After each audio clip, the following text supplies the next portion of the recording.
Hey everybody, Trans Cat Dad here. I've kind of realized that I think I need a place to vent. I need a place to express myself.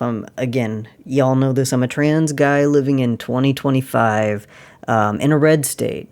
And I happen to also be disabled by PTSD and depression. The first 20 something years of my life, I was subjected to some very severe and consistent abuse at the hands of my parents first, and then intimate partner that I moved in with when I was a high schooler because I needed some place to go.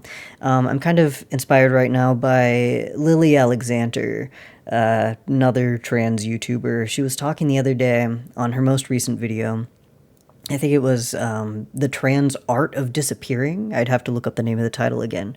But she mentioned that when she was very young, she had an instance where, because she was so like lonely and vulnerable and without support, there was somebody online who was attempting to prey on her, and she managed to get away from this person. Actually, it wasn't just online. I think that she also mentioned that this guy, I have no idea how old he was. Like, he sounded like a middle-aged adult. That he would come to her school and try and wait for her. And so whenever she talked about this experience, something that she mentioned was, I felt like I just kind of slipped through the cracks. Like maybe I was unlucky or something just kind of went wrong.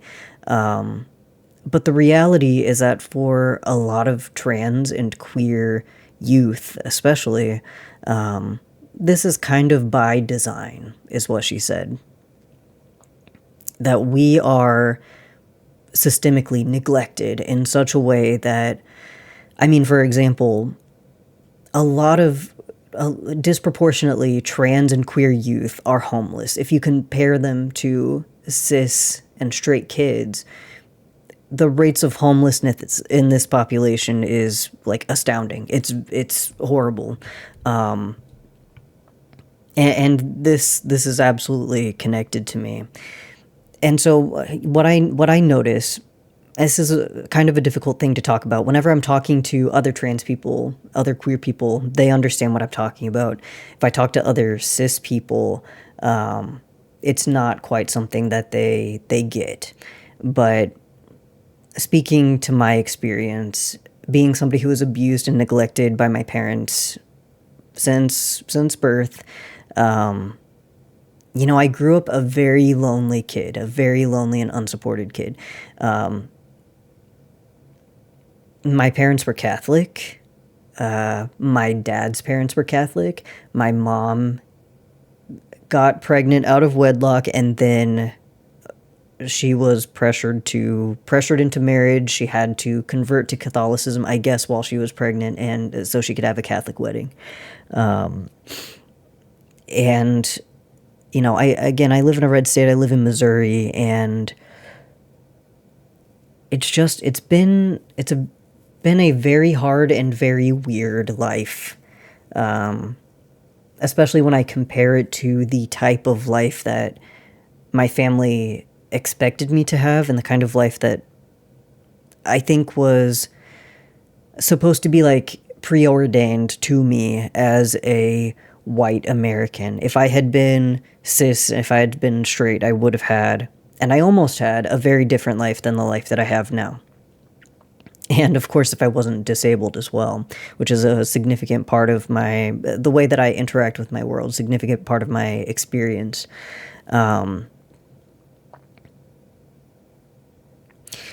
So I've decided that I know that there are a lot of people out there who would benefit from me talking about my story, because I know I'm not the only person like me. And I kind of have an idea for this channel going forward, which is, if you're familiar with Boogie2988, he was, before things got really wild, if you're very familiar with him, things got kind of out of control. He was like very inspirational to me. Not just like I want to do what he does at the time. It was more like I found a lot of like solace in his content as somebody who was very seriously abused and has PTSD as a result. Because of my experiences, the way that I behave socially has been impacted in a very significant way. And it not only makes it very difficult to connect to my peers, even other trans people, but it makes it very difficult to work a goddamn job. It makes it very difficult to get along with any coworkers, and that's complicated by the fact that I am trans, and I'm not just trans at any point of history. I'm trans right now when seemingly all eyes are on us in a very hostile way. And it's complicated the way that I navigate the world. It's very hard. It's very hard. And so what I'm hoping this channel might be is sort of like Boogie 2988. I want to come here and I want to tell you guys stories. I want to tell you guys negative stuff that I've experienced and just be like totally honest about it, and share that stuff with you, because a lot of people, there's a lot of people out there who have experienced stuff that I've experienced, but maybe they haven't had a place where they can hear other people talk about it with honesty. Because that can be very healing. I know that it was very healing for me whenever I could listen to Boogie 2988 talk about like stuff that his mom did, and then his perception of those experiences and how his perception changed as he got older, as he got therapy, as he started interacting with more people. Something that I can relate very much to with Boogie is that a lot of the stuff that happened to me, I thought it was normal because I didn't have any other perception. When you grow up as a kid, the only thing you know, more or less, is like what you're told, what you're taught, what your family, what your parents tell you, particularly if you have very controlling parents, very sheltering parents who intentionally isolate you from other perspectives, which my parents absolutely did. I think that if my parents had more money, they probably would have wanted to send us to the Catholic school. Because I'm sure that at this point they're probably like, if only we would have kept our kids away from public school, maybe they wouldn't have got into this transgenderism nonsense, I'm a failure as a parent because my kid transitioned. I'm sure that's how they feel. I should have been tougher on my kids, and it's like, man, I don't think it would have been possible for them to be any tougher than they already were. Like, I think, like, it was already at the ceiling, I don't think there was anywhere else to go. I don't think there's any way to make it worse, practically. But, you know what? I think the story that I've been wanting to tell today is the story of how I went no contact with my parents, and I think it's been quite a while since I've talked about that, or like, to be honest, I'm not positive if I have talked about this on this channel, but I've been rather inactive here anyway, so it's time for a retelling. If you want to know me and you want to know what I'm about, you got to know my background and my experiences, and those things are like dear and important to me, and I would like them to be like recorded and cataloged in some way, so I think I'm just going to use this space as a place to do that. So here's the story, all right?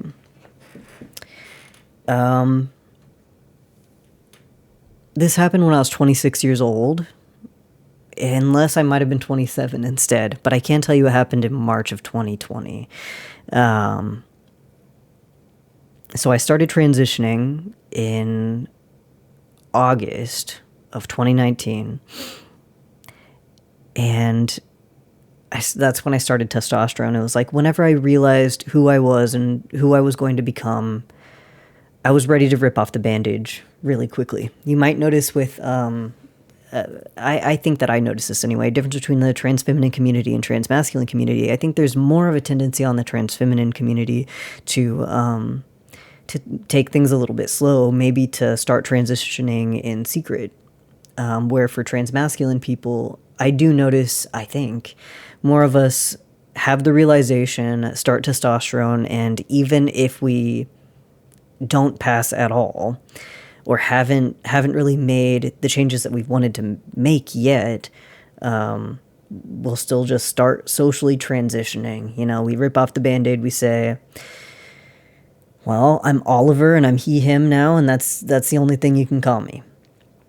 I don't care what my voice sounds like. I don't care what I look like. Like, that's how it is. You know, I don't care what your reaction to that is. And, you know, that's not exactly true. I definitely told myself that, but it wasn't true. It was really hard. But anyway, so I started transitioning, and because I was that way, where I figured out who I was and I didn't want to deal with being misgendered anymore, and I didn't want to hear my dead name anymore, even though I was quite low contact with my parents at this point, I decided to tell them, because, you know, if I had to interact with them, then I didn't want to hear my dead name. I didn't want to hear she, her. It was really important to me. And, you know, like, looking back, it seems like I really should have taken the step earlier. I know that a lot of the reason I would spend time with them or talk with them is it was a sense of obligation. I think for a lot of people, they feel sort of tethered to their family. And I know for me, it was also very economic. There's a very economic incentive for me to continue that relationship in some way. And because of how much abuse there was, and because of the nature of the abuse, whenever I would go there for, like, you know, some kind of holiday or some other sort of thing, anytime I would go there, I would always make sure that I parked at the end of the driveway so that nobody could get behind me, because there have been instances where I have been, like, trapped and kept by my parents despite being moved out, despite being an adult. They're very, very threatening people when it comes to, like, your sense of freedom and, like, self-autonomy. And by the way, I did want to mention something here, which is there's a possibility that my parents might actually watch this. I do have reason to believe that my dad knows about this YouTube channel. But, you know, I don't care. Like, you guys are... They're not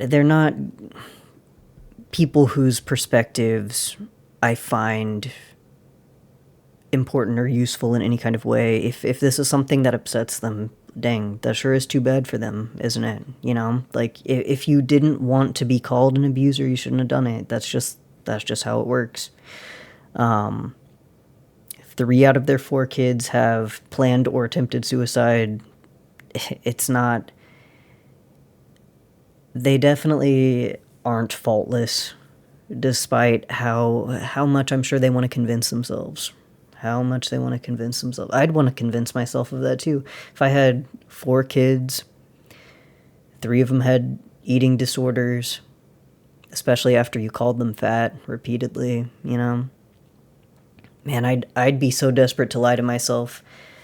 You know,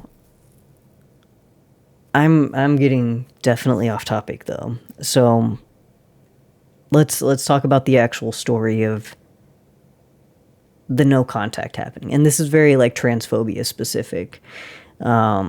This was the straw that broke the camel's back. I withstood very much, so much from them, and I kept trying to make it work. And I had the habit of telling myself that I was overreacting to everything. And I believed it. A lot of the time I usually believed that Man, I must be a big fucking baby. You know, I must be so sensitive that I'm always overreacting to everything. Why do I always have a problem with things that my parents are doing? It must be a me problem. Well, anyways, March of 2020 rolls around, and I think y'all know what happened in March of 2020. At the time, I was on Social Security disability for my PTSD and depression. I was unable to work at this time, which isn't that much different from today, honestly. I still have a lot of trouble working, but though I've made some progress. My parents knew that I couldn't work. They knew that I was disabled. My mom actually worked at the law firm where I got in touch with an attorney who represented me for my disability case. So they were completely aware that I was disabled and unable to work as a result, that I was dependent on a lot of medical care that I needed access to. They knew that I was seeing psychiatrists very regularly. They knew that I was going to therapy regularly. And again, they knew that I was transitioning. So, you know, and it did seem like they were, I guess, pretending to be cool about it for a minute. My mom in particular. So I was noticing, like, name and pronouns being used. But then there was a big mistake that I made, which was I told them that I was going to be getting top surgery. I should not have told them that. I shouldn't have told them that. Because since I was on SSDI, even though I was over the age of 26, I was, there's an exception where people who are legally disabled on SSDI can continue to stay on their parents' private health insurance past the age of 26. And so I was going to be using my parents' private health insurance to pay 80% of my top surgery. And I guess my dumbass told my mom, you know, and there's self-blame here where I'm like, oh, it's my fault because I'm stupid, but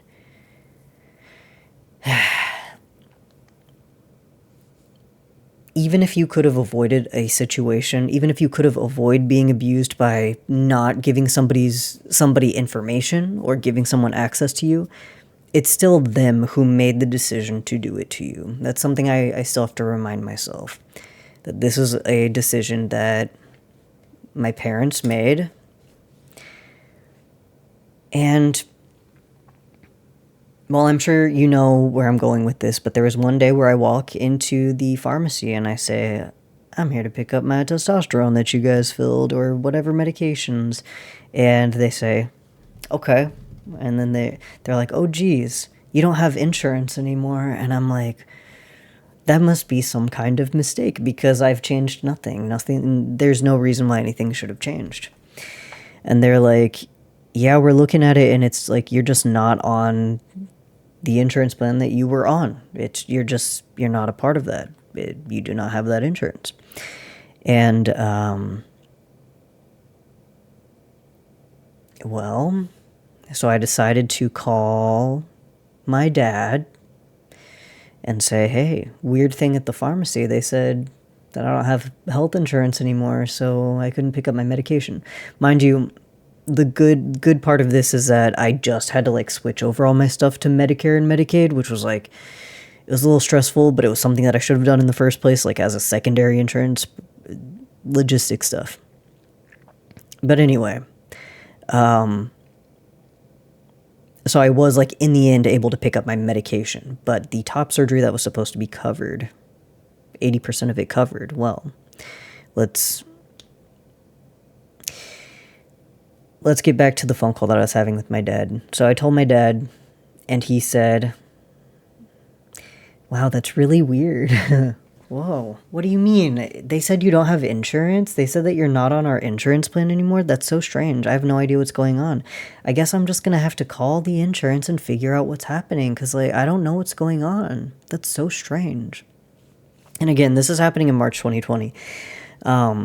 We found out that we were having a pandemic, and at this time it was early enough that we knew that it was very dangerous, but we didn't know the details of, like, a lot of people were starting to work from home. We were having the toilet paper shortage, and a lot of people were really panicking at this time. And this is around the time that my parents decided to take me off the health insurance and lie about it. I go to the pharmacy. I call my dad. My dad says it's a big mystery. So my dad pretends he doesn't know what's happening for a week or two. It's a little while. And I'm a very non-confrontational person. I have a lot of trouble putting my foot down, but eventually I do. Eventually I just call him up and I ask him, did you figure out what's going on with the insurance yet? And at that point, I already know. It's the only thing that possibly could have happened is that my dad took me off the insurance to try to stop me from transitioning. So I call him up and I say, did you figure out what's going on with the insurance yet? He's like, oh, no. Like a fucking coward. And then I just point blank say, you took me off the insurance, didn't you? And then he pauses, he hesitates, and he says, yeah, but we only did it to protect you because we're really worried that you're making a terrible mistake and we don't want you to mutilate your body. And it's interesting because I don't think my parents have ever genuinely expressed concern about me almost in my entire life. This is one of the first times, probably the only time in my life that from his tone of voice, it sounded sincere, it sounded genuine. And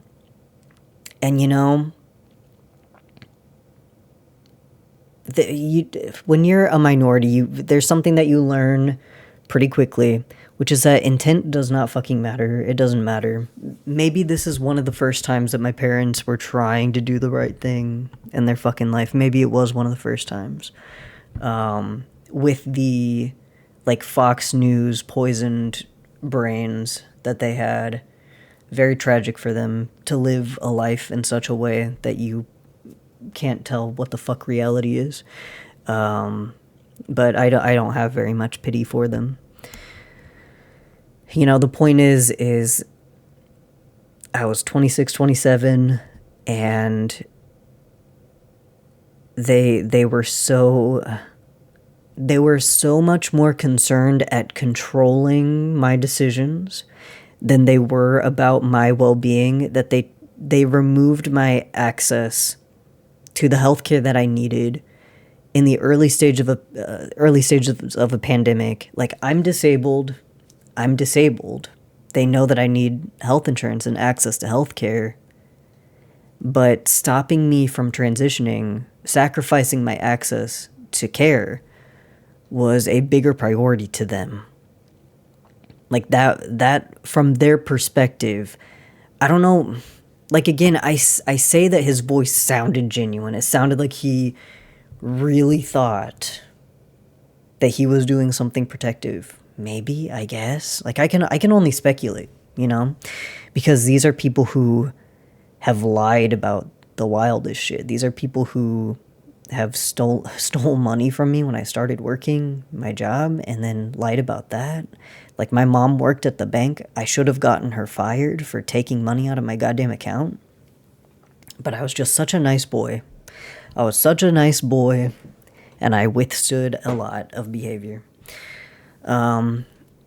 So I think at this point I had already had my top surgery scheduled on the calendar. I was going to go, period. I needed the surgery very badly. I'd needed it since I started puberty when I was 12. I had very severe dysphoria about my chest, and no matter the cost, I had to make it happen. So, I had this phone call with my dad. I don't think he apologized for lying. I actually got him to apologize, which is for one thing, which I don't know if, again, this might be the first and only time my dad ever apologized to me in his entire life. And I think he only did it because he knew how badly he fucked up, because I finally I finally got the fucking courage to tell him off, and finally got the courage to like put my foot down and say, no, this was fucked up. If you really think that transitioning wasn't right for me, you had questions about it or concerns about it, why the fuck didn't you talk to me first? Like, your first thought is to take me off the insurance during a pandemic instead of fucking talking to me? Like, I guess we never had a talking type of relationship in the first place, so maybe that's why. Maybe that's why he didn't think about talking to me. Or maybe because you think I'm a stupid child who needs to be controlled in my late 20s. I don't know. Again, I can only speculate. All I can say is my experiences with my parents at that point, they had literally actually kidnapped me once after I had moved out, you know? It's hard for me to perceive literally anything, any of their motives besides just control. You know, that's what it was from day one.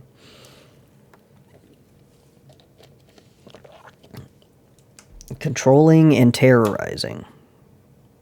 So, the thing that I got my dad to apologize for on that phone call, you know, I told him, like, if you would have asked me, I've felt this way since I was fucking 12. I never felt comfortable talking to you about it. Why would I? Why would I? And, you know, I guess that he was saying from his perspective, it seemed so, like, sudden or, like, came out of nowhere or whatever. And he apologized for taking me off the insurance. Like, oh, maybe if I would have known that, I wouldn't have done that. Yeah, I don't know. Maybe you should have talked to me. But when this happened, it made me realize that my parents, this entire time, their control over me was always more important than my health, always more important than my well-being, always more important than my happiness. You know, for such like a stark contrast to be drawn in a situation like this, it just made everything like very clear to me for the first time. Because again, like I had this history of always like downplaying my experience. And you know, I would always do that because that's honestly like how my parents raised me, I guess. They would do something abusive toward me. Like, they would actually bully me until I would cry, and then they'd tell me I was a crybaby, you know?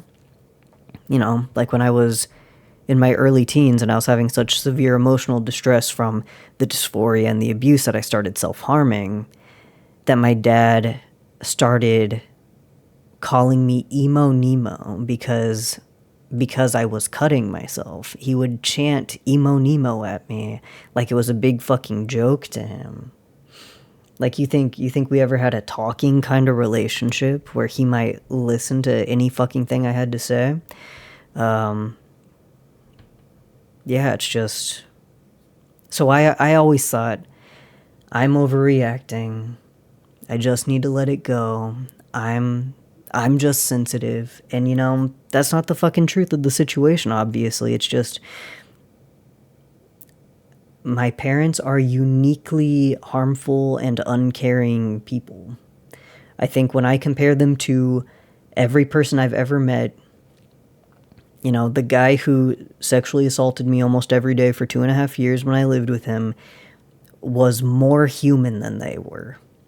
And honestly, like, right now when I'm saying this, part of me hopes that they might be listening to this. Part of me hopes that.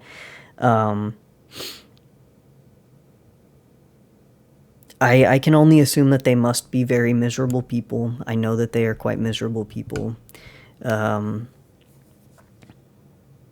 Yeah, I don't know. It's been a hard life. So anyway, you know what? I'm going to give you the good ending of the story, right? Because you know I've had top surgery. You know I look good.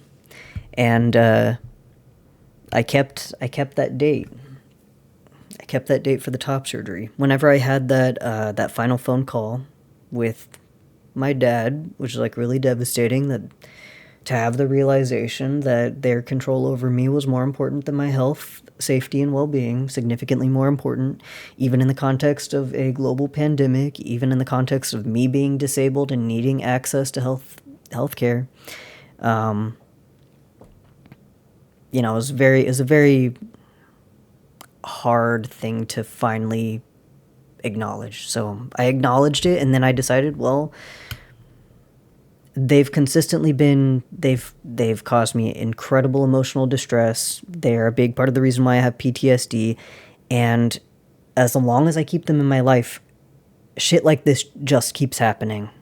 The only way to stop things like this from happening ever again is to cut it off completely. And so I have not spoken to my parents since, I think, that day, or it might have been like a couple days after, but around that time is whenever I made the choice. Because I just simply, my life is already hard enough. I think basically every person's life is hard enough without having somebody like them in their life. If you have somebody who their access to you has only consistently presented problems and danger, yeah, it's just don't do it. Like I know I'm not necessarily giving advice, but I have a lot of trans friends who have transphobic parents, and some of them also have abusive parents. And I have people ask me, like, how did you do it? How did you go no contact? And it's just, I don't know. I realized I had to do it, so I did. That's it. Lose their phone number, or better, block their fucking phone number. Block them on everything you can. Because the unfortunate thing is that my dad did find one of my social media accounts, and he messaged me like 2 days after my 30th birthday and was like, well, thinking of you, happy birthday. Like, don't fucking talk to me. Please do not contact me. There's only one thing that my parents could do to create an amicable relationship, have a chance of creating an amicable relationship with me, which is, first of all, apologizing for literally everything. Like, hey, Dad, do you remember whenever you beat the shit out of my dog with a tree branch because you had a bad day? Do you remember that? You probably don't remember that, because you guys have heard this before. To them, it was a Tuesday. To me, it was like a life-changing, like, horrible thing that I witnessed. And to him, it's a Tuesday. He probably doesn't remember that shit. He probably didn't think it was a big deal, because that's just the kind of people my parents are. Like, brutally harming someone who was completely innocent, like an animal or a child, was just not... They had no moral qualms with doing that. At least they gave me no evidence to think that they had a problem with that behavior, because they did it over and fucking over. But I don't want to leave you hanging on the good ending, so I'm going to give you the good ending, because I had the top surgery. I went to Dr. Scott Mosser in San Francisco, and San Francisco was fucking beautiful. And yeah, it was in 2020, and actually it's a really beautiful story, so I'm going to tell you about it. One of my best friends in the whole fucking world, she lives in Texas, or she lived in Texas at the time. This was in 2020. And we hadn't seen her for a while, because she had moved down there. And me and my girlfriend asked if she would come hang out while I was recovering from my top surgery in San Francisco, and she said yeah. So she got the plane ticket, and we got the same connecting flight in Utah, and so she got to ride with us on the rest of the plane ride to California. And the plane was half empty because of COVID, and so of course she got to sit by us. And so, it was like, when you're just like goofing around with your friends and you're in public and you're supposed to be quiet, and it's like so hard to contain yourself because you haven't seen each other for a long time. It was the best. It was the fucking best. And she got to be there with me, like, while I was having like this really life-changing surgery and everything. And you know, that surgery cost more than $10,000, and I put it on a care credit card. Very, very expensive, and I'm still paying it off now in 2025. And like I was saying earlier, if my parents ever wanted to speak to me again, this is what I say: like, you're gonna have to cover the top surgery. At least the 80% that you owed me, and like that's being very generous on my behalf. I really cannot describe to you like the financial ruin that has been following me into my adult life because I've been abused, because I have disabling PTSD. Maybe if I hadn't been abused so severely, then I would have been able to get through college. I couldn't get through college because, well, you see, I get a whole lot of absences from. Man, there were a couple times where I was like in the emergency room the night before class, and then I'd try to be going to class the next day. It just wasn't sustainable. I couldn't make it happen. Maybe now that I've gotten a little bit better, maybe I could make it happen these days. Maybe I could try again, but I'm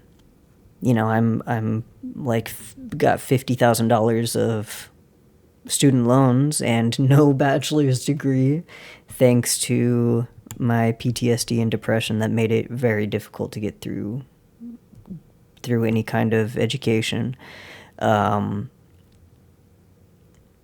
even still now, I'm on disability and I can hardly work a goddamn job for about 20 hours a week because I have like severe emotional instability and anxiety, and I if my parents ever want to talk to me again, it's gonna be minimum 10,000. Give me the $10,000, and even then, it's like, if you pay me to talk to you, I'll take the money. But the fact is, like, I know who you are. I lived with you for more than 18 years. I know the kind of people you are. I've seen the kind of shit that you do when you think nobody's looking except your worthless children.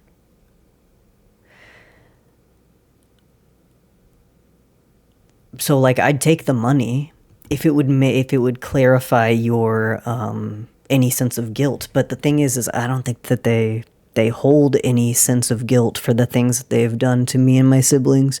I don't think that they believe they did a thing wrong. I kind of wonder if whenever my dad apologized to me on the phone back in 2020, if he was just telling me what he thought I wanted to hear, if he thought that he could get his way and keep me in their life again. Because I think he knew that was going to be it. The way that I was reacting, I think he knew. And I think that's why he apologized. I don't think he was really sorry. I really don't think so. Again, my dad is a big Trump supporter and a bigoted person. Always has been. I can't imagine any reason why he would ever change. I remember whenever I was in high school, I joined the Gay Straight Alliance, the GSA. My older sister did too, so we'd both go to the after-school club. And my dad yelling at us, "I don't want my daughters to turn out to be no fucking lesbians." It's like, well, good news, Dad. Good news.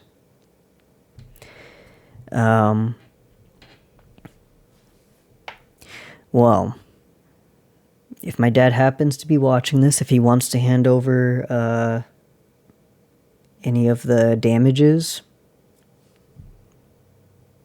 yeah, I would take the money, but I'm genuinely like it. Y'all done goofed. Pretty bad.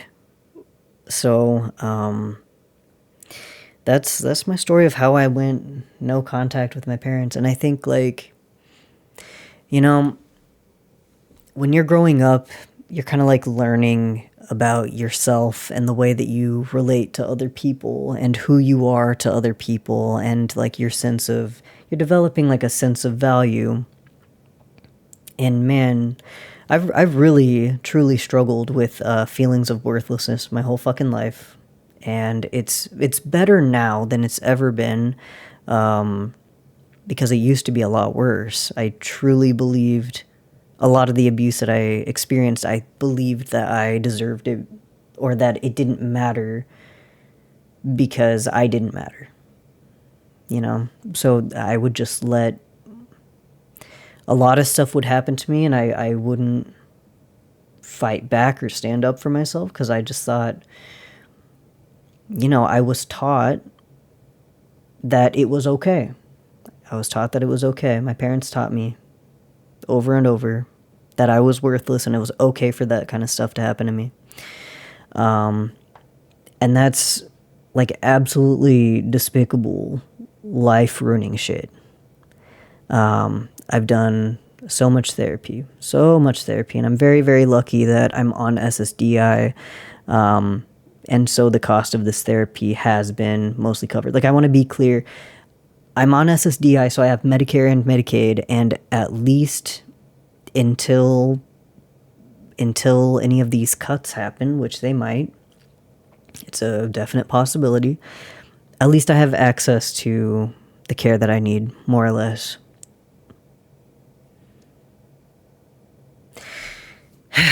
Well, that's kind of my story.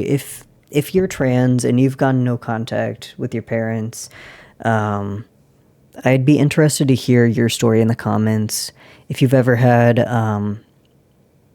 parents trying to take away HRT from you, this is a very common thing that trans people experience, especially if they live with their parents. And to any trans people who live with transphobic parents now, I'm really sorry. My heart goes out to you. Like, I wish I could adopt every trans person and, like, create a commune. Actually, I have a friend, and we talk about this all the time. We're going to make a little trans commune. All the trans people can live here and be safe together. Like, we'd have problems. We'd have conflicts, sure. But it wouldn't be like your parents finding your HRT and smashing the vials and throwing them in the garbage, which is illegal, of course. You think any of these parents ever face any kind of legal consequences for tampering with, especially with testosterone, a controlled substance? You think that any parent has ever fucking gone to court, gotten fined or jailed, or faced any kind of even like social consequences for that kind of behavior? I'm lucky that by the time I started transitioning, I wasn't living with my parents, but if I had been, I'm sure they would have done that shit. I'm sure that they would have. That's just the type of people they are. And unfortunately, there's a lot of people out there who are a lot like my parents, There are a lot of really bad people out there. Just actual bad people. Whenever you're a kid and people talk to you about, like, well, it's a little bit more complicated than good and evil. People have like all sorts of very complicated like ideas about morality and what's good and what's bad, Like we have like the science of philosophy to figure out what's good and bad. But like, man, if you treat people in your life like garbage, and if you instill a sense of worthlessness, and if you teach your child that abuse is compatible with love, like, you're a fucking groomer. You're grooming them for abuse. You're grooming them for future abuse. You're just a bad person, You can say it's more complicated, or like, you can say, oh, for your parents to be so terrible, they must have had a good reason. They must have been dealing with trauma of their own. They must have, something must be going on with them. And it's like, no shit, you think I haven't thought about that? I'm sure that they do have, I am pretty sure that there's something wrong with them. You're right. But sometimes it really is just simple as, if you make the people around you suffer, Like, nobody needs to be around you. For people to get away from you and for people to warn others about you, that's a good thing. That's only a good thing. For your reputation to be in alignment with the reality of your behavior, that's a good thing. You're just a bad person. And I'm sure that must be very painful to hear and to learn about and to internalize. But what a normal person does, you know, speaking as a trans person with mental illness who's generally not considered normal, I'm actually, believe it or not, like the arbiter of normal. And let me tell you what a normal fucking person does. If your emotions make you behave in such a way where your behavior is out of control and it causes you to harm the people in your life and you love them and you don't, you know, here's the first normal thing. The first normal thing is you go, that was horrible. I did something horrible. And you feel a sense of guilt. You should feel guilt for abusing someone. If it happened on accident, you know, what's not normal is justifying it. Saying, well, if you didn't want me to do that to you, then you shouldn't have made me mad. That's fucked up. That's not normal. You need to go to therapy. You need to go to therapy and get mental health help now, not later. You know, it's very interesting to me because it's like I'm the person who's on SSDI. I'm the person who's disabled by mental illness. Yet I am significantly less fucked up than so many people I know. And I think what it is just conservatism is all about control and punishment, especially if you are a parent of a queer child. It's enabled. It's normal. It's expected. Like, I mean, we can use these words normal, like I was using it earlier, and just like to demonstrate, like, generally a lot of people are going to use normal to mean common, and often what's common is not okay. So I think like, if we're going to talk about what's actually useful in terms of language to describe the behavior, it's harmful. It's harmful to abuse your fucking child, you know. It's harmful to try to stop someone from transitioning. Incredibly fucking harmful.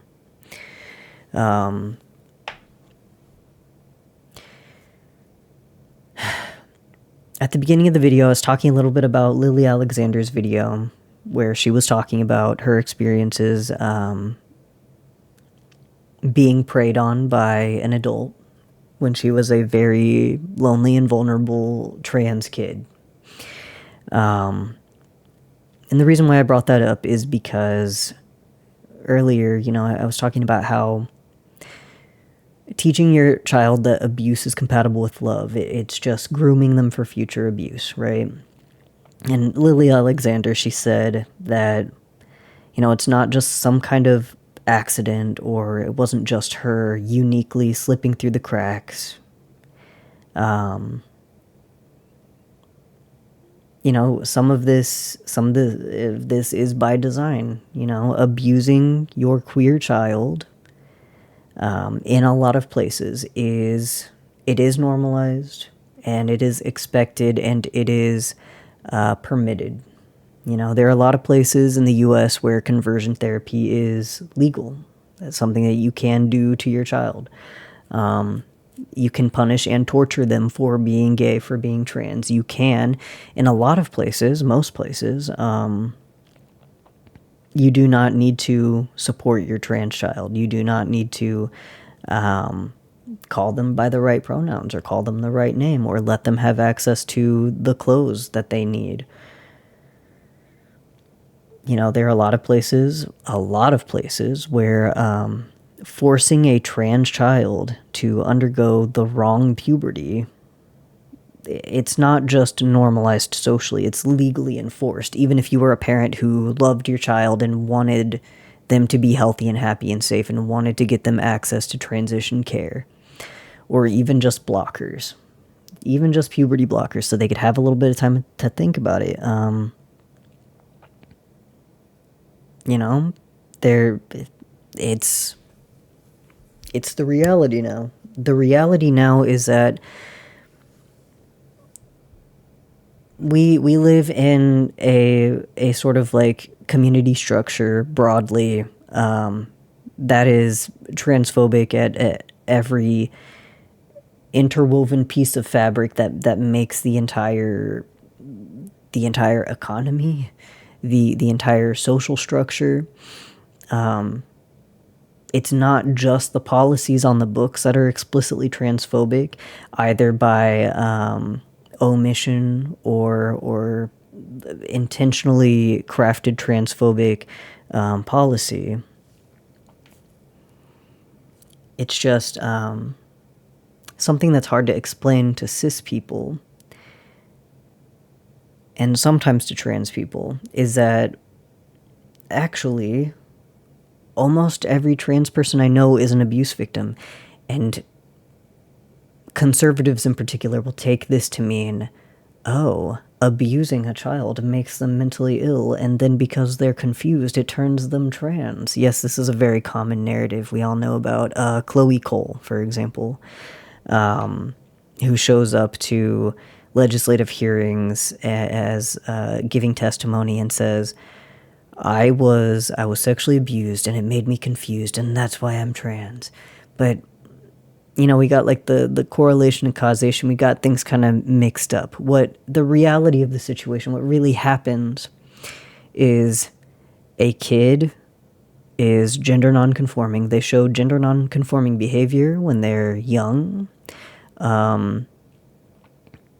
Or maybe they outright explicitly know that they are queer or trans at a young age, or even before 18, and whenever they express this, they are punished. And by punished, I mean typically just abused. They will face social alienation from their peers, where if they dare express who and what they are in a genuine way, then they will not have any friends. They will be alone.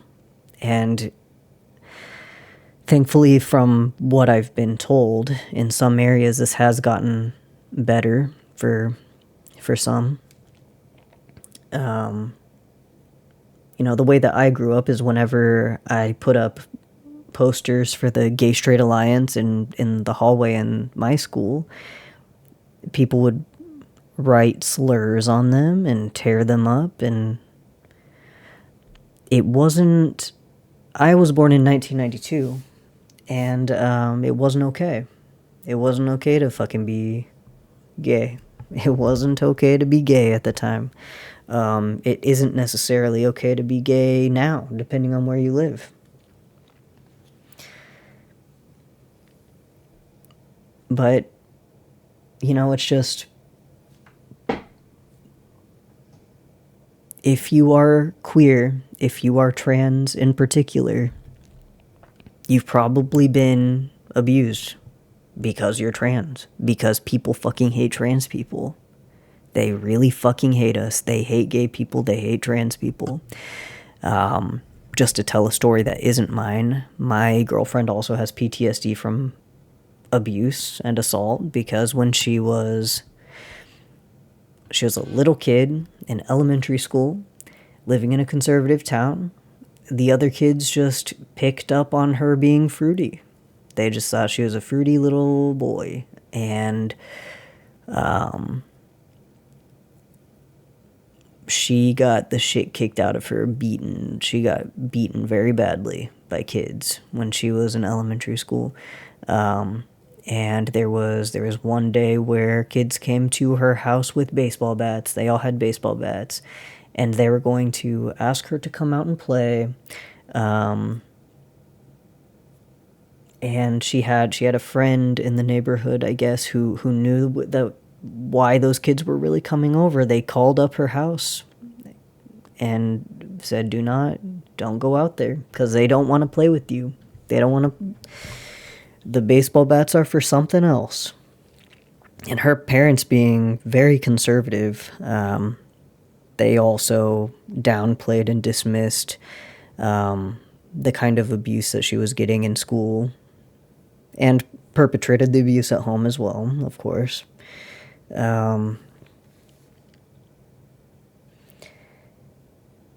But it got severe enough that even they knew that their kid was probably going to get killed if they didn't move. So,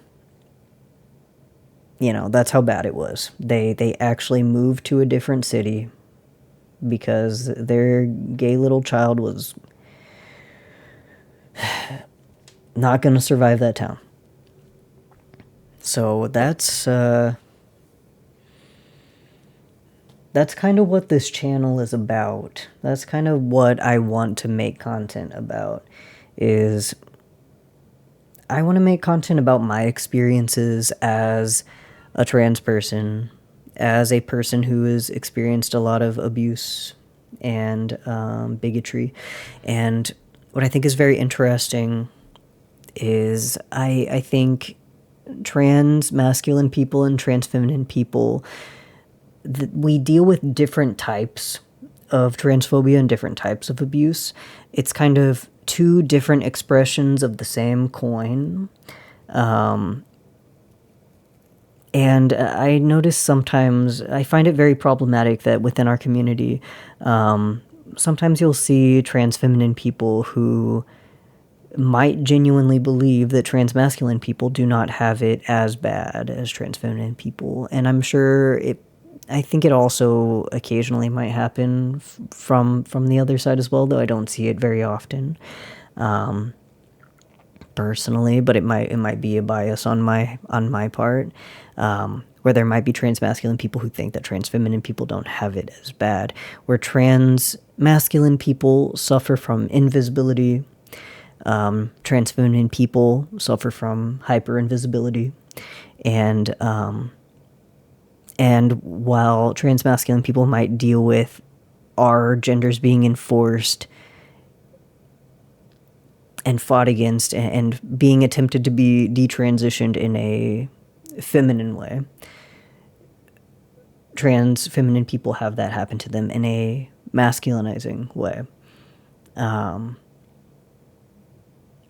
And so there are like both subtle and unsubtle types of everyday transphobia. Like I said, some of it's through systemic neglect, being excluded, and those seemingly small exclusions I've heard some people refer to as death by 1,000 paper cuts, which I think is an accurate way to explain this type of experience for some people. But yeah, I've been talking for an hour, and I'm kind of excited to just go ahead and upload this. I don't think I'm going to edit it at all. So it's been good talking to y'all, and I hope it means something to someone. I hope it's useful, and I'd be interested to hear, especially from my trans audience members, which I know is a lot of you guys. There's 1,000 subscribers. That's pretty rad. So it must be the case that at least some of you want to hear something from me. And I have a lot going on in my little gay brain that I'd like to get out into the world, So I hope this has been good to listen to. Yeah.